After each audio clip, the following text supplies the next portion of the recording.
Hello दोस्तों।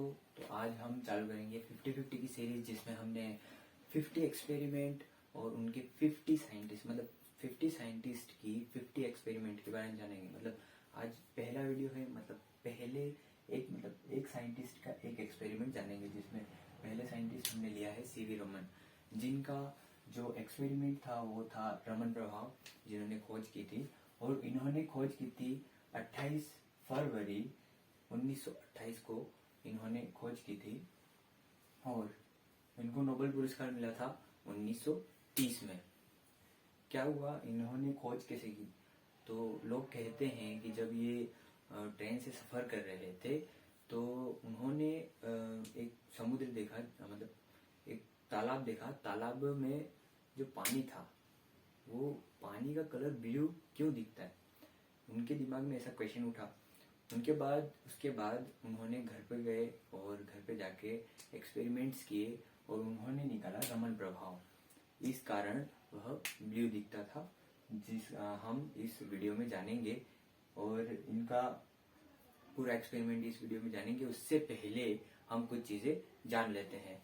सबसे पहले हम जानते हैं कि ये कोई वेव है।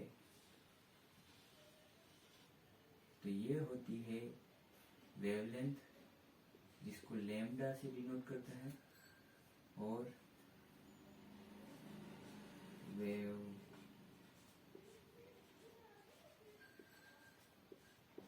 वेवलेंथ को लैम्डा से डिनोट करते हैं।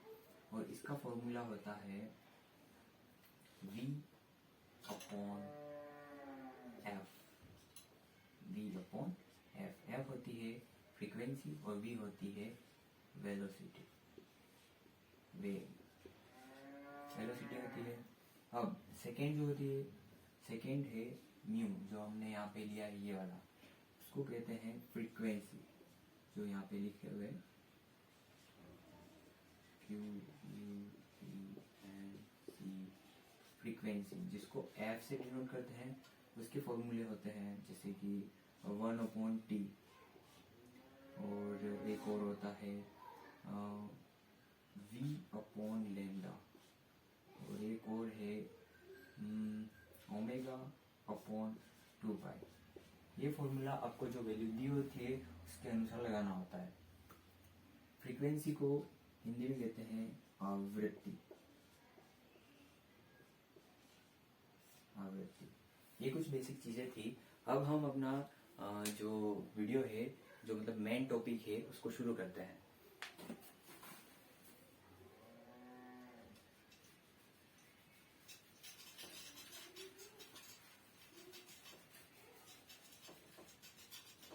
हमारा मेन टॉपिक में रमन प्रभाव है। पर उससे पहले एक और साइंटिस्ट थे जिनका कुछ कहना था ऐसा कि उनका नाम था रेले, और उन्होंने कहा था कि आपतित प्रकाश एवं प्रकीर्णित प्रकाश की आवृत्ति समान होती है।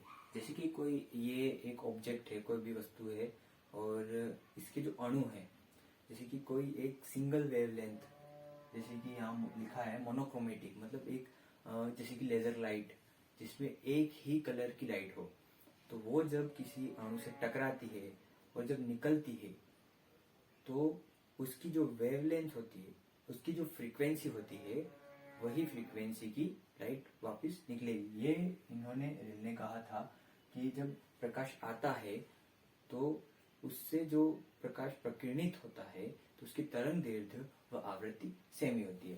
पर उसके बाद हमारे सीवी रमन ने एक मतलब उनके एक्सपेरिमेंट में कहा था कि अणुओं द्वारा प्रकाश प्रकीर्णन होने पर प्रकाश की तरंग दैर्ध्य में परिवर्तन होने की घटना जो रमन प्रभाव ने दी थी।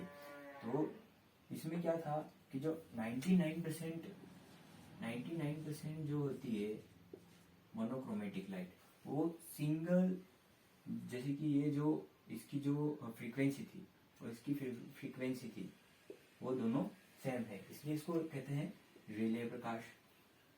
और 1% जो होती है, वो होती है जो हमारे रमन प्रभाव में बताया गया है कि उसकी तरंग दैर्ध्य व जो उसकी फ्रीक्वेंसी होती है वह अलग अलग होती है।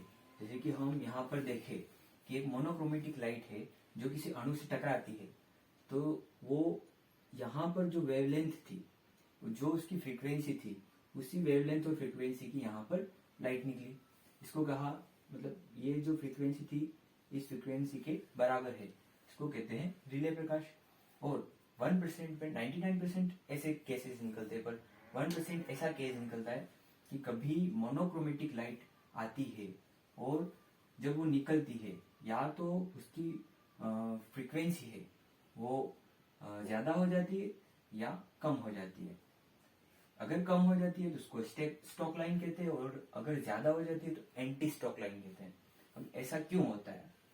ऐसा इसलिए होता है क्योंकि जब कोई ऑब्जेक्ट है उस पर जब कोई प्रकाश आपतित होता है, तो जब निकलता है तो जैसे कि प्रकाश को वहां पर मान लेते हैं फोटोन, इनके जो कण है उनको फोटोन कहते हैं। तो फोटोन जब अणु से टकराते हैं तो जब ऊर्जा दे देते हैं तो उनकी जो फ्रीक्वेंसी होती है वो कम हो जाती है, और ऊर्जा अगर ले लेते हैं तो उनकी जो फ्रीक्वेंसी होती है वो बढ़ जाती है। इस कारण 1% केसेस ऐसे निकलते हैं कि जब मोनोक्रोमेटिक लाइट किसी अणु से टकराती है तो उसकी जो फ्रीक्वेंसी होती है वो कम हो जाती है, और जो उसकी वेवलेंथ होती है वो ज्यादा हो जाती है। और जब किसी अणु से टकराती है तो वो एक समान रहती है, इसको कहते हैं रेले प्रकाश। और जब मोनोक्रोमेटिक लाइट किसी अणु से टकराती है तो उसकी फ्रीक्वेंसी बढ़ जाती है, पहले से अधिक हो जाती है, तो इसको कहते हैं एंटी स्टॉक लाइन। तो ये इसलिए होता है क्योंकि जब कोई फोटोन कण, जो प्रकाश के कण हैं, वो किसी अणु से टकराते हैं तो वहां जब फोटोन ऊर्जा दे देते हैं तो फ्रीक्वेंसी कम हो जाती है, अगर फोटोन ऊर्जा ले लेते हैं तो फ्रीक्वेंसी बढ़ जाती है। ये तो जो रमन प्रभाव इफेक्ट में जो दिया था वो ये मेन बातें थी। अब ये इम्पोर्टेंट चीज है, इसको जान ले। ये थोड़ा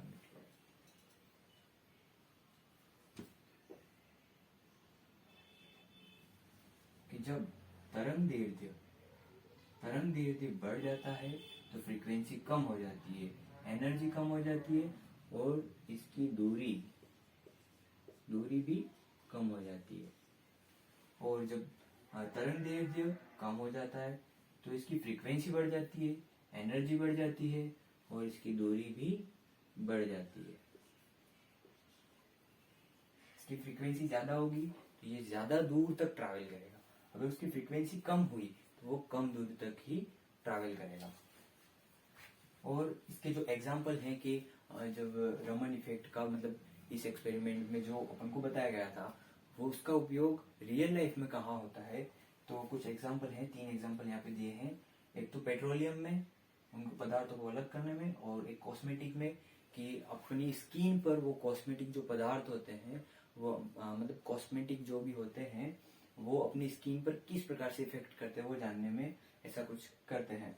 और एक होते हैं कि डायमंड रियल है या नहीं है उसको जानने के लिए इसका ही इस रमन इफेक्ट को किया जाता है, और पता किया जाता है कि जो डायमंड है वो रियल है या कोई नकली है।